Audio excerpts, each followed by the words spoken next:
কোরআনের কথা বললে, কোরআনের আলোচনা করলে মুনাফিকরা নাক ছিটকায়। কোরআনের কথা বললে নিজের গায়ে লাগলেও খুশি হয়ে যায় যারা ইমানদার। আর যারা কোরআনের কথা শুনে নাক ছিটকায়, আলেমের দুষদনা, হুজুরের দুষদনা নিয়ে ব্যস্ত হয়ে যায়, আল্লাহর ভাষায়, আল্লাহর ফতোয়ায়, আল্লাহর ঘোষণায়, তারা মুনাফিক, তারা ইমানদার নয়। চিৎকার দিন নাউযুবিল্লাহ। ওয়াইদা তুলিয়াত আলাইহিম আয়াতু যাদাতুহুম ঈমানা ওয়া আলা রাব্বিহিম ইয়াতাওয়াক্কালুন। যারা ইমানদার, কোন হুজুরের কথা বলে নাই আমি ঈমান এনেছি, আমি ইমানদার, আপনি ঈমান এনেছেন, আপনি ইমানদার। আপনি রিকশা চালক হতে পারেন, আপনার যদি ঈমান থাকে আপনি ইমানদার। আপনি ঠেলা গাড়ি চালাতে পারেন, আপনার যদি ঈমান থাকে আপনি ইমানদার। আপনি চাষি হতে পারেন, চাষবাস করে চলতেছেন, ক্ষেত খামার করে চলতেছেন, যদি আপনার ঈমান থাকে আপনি ইমানদার। আপনি গার্মেন্টসে চাকরি করেন কিন্তু আপনি 5 ওয়াক্ত নামাজ পড়েন নবীর মহব্বত নিয়ে, আপনি ইমানদার। আল্লাহ এক বিশ্বাস করেন, আপনি ইমানদার। আপনার রসুল মুহাম্মদ মুস্তাফা সাল্লাল্লাহু আলাইহি ওয়াসাল্লাম বিশ্বাস করেন, আপনি ইমানদার।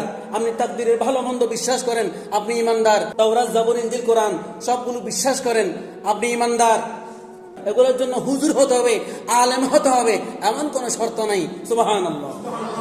সুতরাং আপনারা যারা এই 7টি বিষয়ের উপর ঈমান আনেন, আমানতু বিল্লাহি ওয়া মালাইকাতিহি ওয়া কুতুবিহি ওয়া রুসুলিহি ওয়াল ইয়াউমিল আখিরি ওয়াল কদরি খাইরিহি ওয়া শাররিহি মিনাল্লাহি তাআলা ওয়াল বা'সি বা'দাল মাউত, কিছুক্ষণ আগে যেগুলো বলেছি ভেঙে ভেঙে, এই 7টি বিষয়ের উপর ঈমান যারা আনবেন, আপনাদের পরিচয় মুমিন, আপনাদের পরিচয় ঈমানদার। সুবহানাল্লাহ।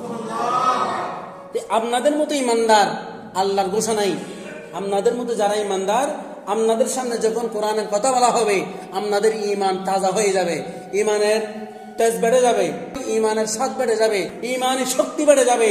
যত কিছু লোভনীয় আপনার সামনে, আপনার কাছে অফার দেওয়া হোক, আপনার ঈমান যখন তাজা হবে, ঈমান যখন শক্তিশালী হয়ে যাবে, পাওয়ারফুল হয়ে যাবে, সমস্ত পৃথিবী যদিও আপনার হাতের মুঠোয় এনে দেওয়া হয়, ঈমানের বিনিময়ে আপনার ঈমান দিতে ইচ্ছা হবে না।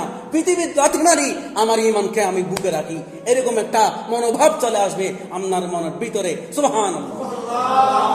সুতরাং ঈমানকে তাজা করার জন্য বেশি বেশি কোরআনের আলোচনা শুনবেন, কোরআন তেলাওয়াত শুনবেন, হুজুরদের আলেমদের ওয়াজ মাহফিল শুনবেন এবং আমল করার সিদ্ধান্ত নেবেন।